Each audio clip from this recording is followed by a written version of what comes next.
బగాయత్ వారి Sri Siddhi Vinayaka property developers. Happy homes at Edilabad, Ghatkesar మరియు hill county at Jangaon.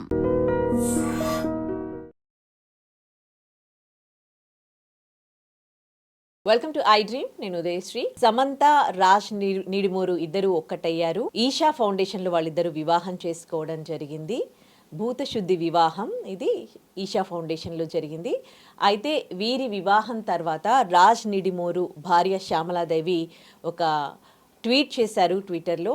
ఇప్పుడు అది హాట్ టాపిక్గా మారింది, వైరల్గా మారింది. ఇప్పుడు అందరూ అదే మాట్లాడుకుంటూ ఉన్నారు. దీనిపై మాట్లాడడానికి మనతో ఉన్నారు family counsellor, public speaker and motivational speaker Rajani Rama garu. మాట్లాడదాం. నమస్తే అమ్మ. నమస్తే ఉదయ. రాజ్ నిడిమూరు ఇది రెండవ వివాహం సమంత గారిని చేసుకోవడము. అందరూ సమంత ఫ్యాన్స్ అయితే చాలా చాలా హ్యాపీగా ఉన్నారు. తను చాలా డిప్రెషన్కి లోనైన ఉండే ఇప్పుడు రెండో పెళ్లి చేసుకుని తను హ్యాపీగా ఉంది. సో ఇలాంటి సందర్భంలో రాజ్ నిడిమూరు ఫస్ట్ వైఫ్కి డైవర్స్ ఇచ్చారు. అయిపోయి కూడా 2-3 years అయిపోయింది. కానీ 22లో ఇచ్చారుగా. అయిపోయినాక ఇంకా డైవర్స్ అయిపోయింది అని అంటే ఇంకా వాళ్ళిద్దరికి ఒకరి లైఫ్తో ఇంకొకరికి సంబంధం లేదు. అలా ఆయన ఇంకో పెళ్లి చేసుకునే రైట్ ఆయనకు ఉంది, ఇంకో మ్యారేజ్ చేసుకునే రైట్ ఈవిడకు ఉంది. కానీ ఇలాంటి సందర్భంలో అంటే సమంత ఫ్యాన్స్ హర్ట్ అవుతారు కదా, శ్యామల గారు ఇలాంటి కమెంట్ చేయడం. సో దీనిపై మీరేమంటారు? ఏంటంటే అది కొంచెం కోపం అనమాట. రివెంజ్, తర్వాత జెలసీ. నాతో సరిగ్గా ఉండలేని వాడు అక్కడికి వెళ్ళి ఉంటాడా, లేకపోతే ఇప్పుడు చిన్న వయసు ఆమె కావాల్సి వచ్చిందని ఒక సహజమైనటువంటి ఆడ మనస్తత్వంతో చేసిన కామెంట్స్ అవి అని నాకు అనిపిస్తుంది. అయితే ఇంత ఎడ్యుకేటెడ్స్ అయి ఉండి ఫిల్మ్ ఇండస్ట్రీలో మూవ్ అవుతూ వాళ్ళకి కూడా కొన్ని కల్చర్స్ అనేవి అలవాటు పడి ఉంటారు. ఏంటంటే దేనైనా టేక్ ఇట్ ఈజీగా, కానీ ఇప్పుడు ఆ ఇండస్ట్రీలో సర్వసాధారణంగా ఇలాంటివి జరుగుతూ ఉంటాయి కాబట్టి టేక్ ఇట్ ఈజీగానే తీసుకుంటారు, తీసుకోవాలి. ఇంకొకటి ఏంటంటే తను వద్దు అనుకున్న తర్వాత ఇద్దరు అనుకునే డివోర్స్ తీసుకున్నప్పుడు అంటే ఎట్టి పరిస్థితుల్లో కంప్లీట్గా ఇంకా నువ్వు నేను కలిసి ఉండలేము, విడిపోదామంటే విడిపోదాము అని ఖరాఖండిగా ఖచ్చితంగా అనుకున్న తర్వాతే వాళ్ళు ప్రొసీడ్ అయి ఉంటారు.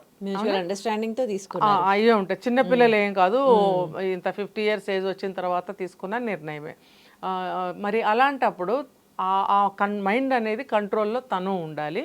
ఆ వదిలేసుకున్న వస్తువు మీద మళ్ళీ మనము ఎటువంటి మాట కానీ లుక్ కానీ వేయకూడదు. ఇప్పుడు at the same time Naga Chaitanya తర్వాత సమంత విడిపోయినప్పుడు వీళ్ళిద్దరు కూడా ఏం మాటలు అనుకోలేదు, అసలు అనుకోలేదు. ఏ రీజన్తో వాళ్ళు విడిపోయారో వాళ్ళ రీజన్స్ వాళ్ళకు ఉంటాయి. ఉన్నా కూడా వాళ్ళు ఒకరికొకరు ఏం మాటలు అనుకోలేదు.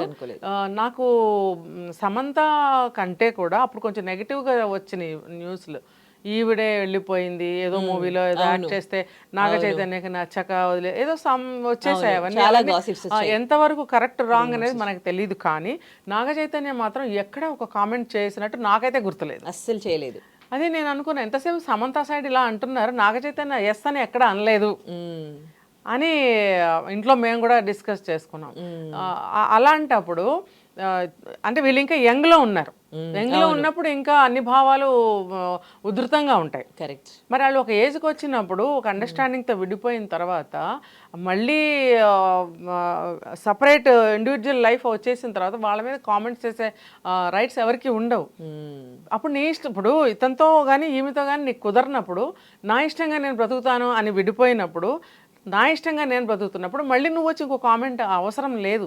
అంటే కడుపు మంటతోటి కోపంతో అనే మాటలు అనమాట అవన్నీ. ఇవి ఏంటంటే మళ్ళాంటి వాళ్ళకి పబ్లిక్కి మేత, అసలు వాళ్ళకి ఏం ఫరక్ పడదు.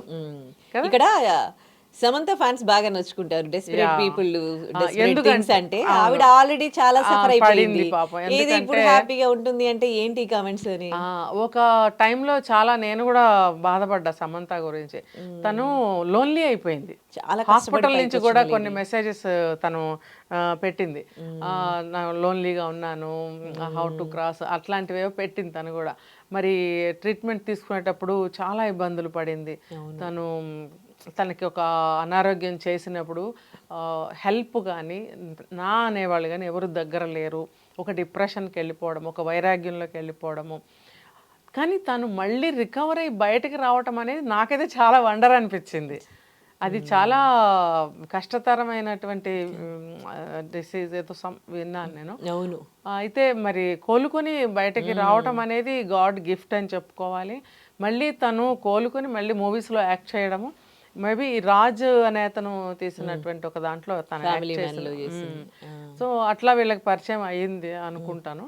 ఏది ఏమైనా సరే తను ఒక సింగిల్గా ఫైట్ చేసి మళ్ళీ తన అనుకునే ఒక లైఫ్లోకి వచ్చి తన లైఫ్లో తను నడుస్తూ ఈ క్రమంలోనే ఈషా ఫౌండేషన్లో జాయిన్ అయినట్టు. అవును అవును.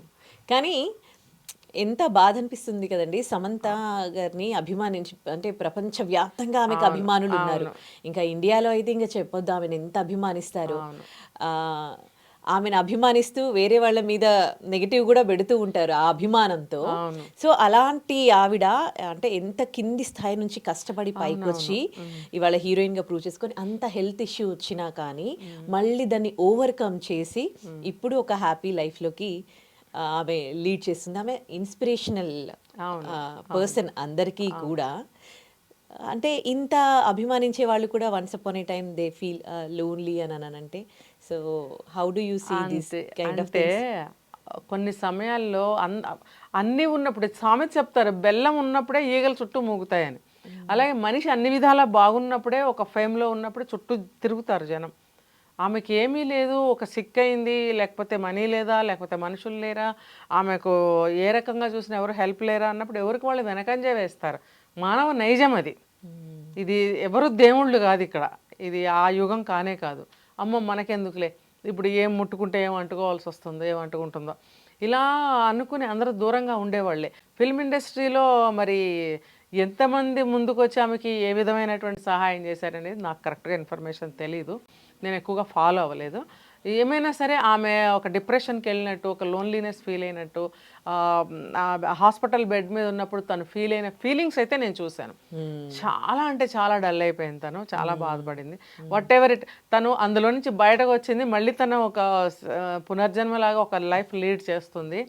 ఒక ఇప్పుడు ఎట్లా అంటే, మీరు అడగకపోయిన చెప్తున్నా, ఈ మ్యారేజ్ అనేది అతను ఒక ఏజ్కి వచ్చాడు, అన్నీ చూశాడు లైఫ్లో. ఈ ఏజ్లో భార్యతో డిస్ప్యూట్స్ వచ్చాయి, ఎందుకు కుదరలేదు, వాళ్ళకి కుదరలేదు, విడిపోయినప్పుడు అతను కూడా ఒక టైప్ ఆఫ్ వైరాగ్యంలోనే ఉంటాడు. ఎంత బిజినెస్ మ్యాన్ అయినా కూడా, ఎంత మగాడైనా సరే అతనికి కూడా లోపల అనేది బాధ ఉంటుంది, ఒక వైరాగ్యం అనేది ఉంటుంది.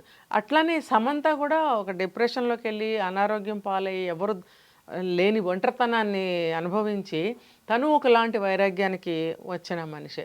కాబట్టి ఈ ఇద్దరు మనస్తత్వాలు ఇక్కడ కలిశాయి. ఇన్ బిట్వీన్ తను ఒక ఈషా ఫౌండేషన్లో జాయిన్ అయ్యి యోగా సిస్టమ్స్ అన్నీ నేర్చుకొని అందులో తను ఇన్వాల్వ్ అవ్వడము, తనకు అవి నచ్చడము, ఇట్లాంటివన్నీ జరగడం వల్ల తను ఆ సిస్టంలో మ్యారేజ్ చేసుకుంది అనేది అర్థమవుతుంది. రైట్. ఇప్పుడు తను హ్యాపీగా ఉండాలని కోరుకుందాం. ఎనీవేస్ ఖచ్చితంగా తన మ్యారీడ్ లైఫ్ బాగుండాలని నేను భగవంతుని కోరుకుంటున్నాను. రైట్, థ్యాంక్ యూ అమ్మా. Thank you.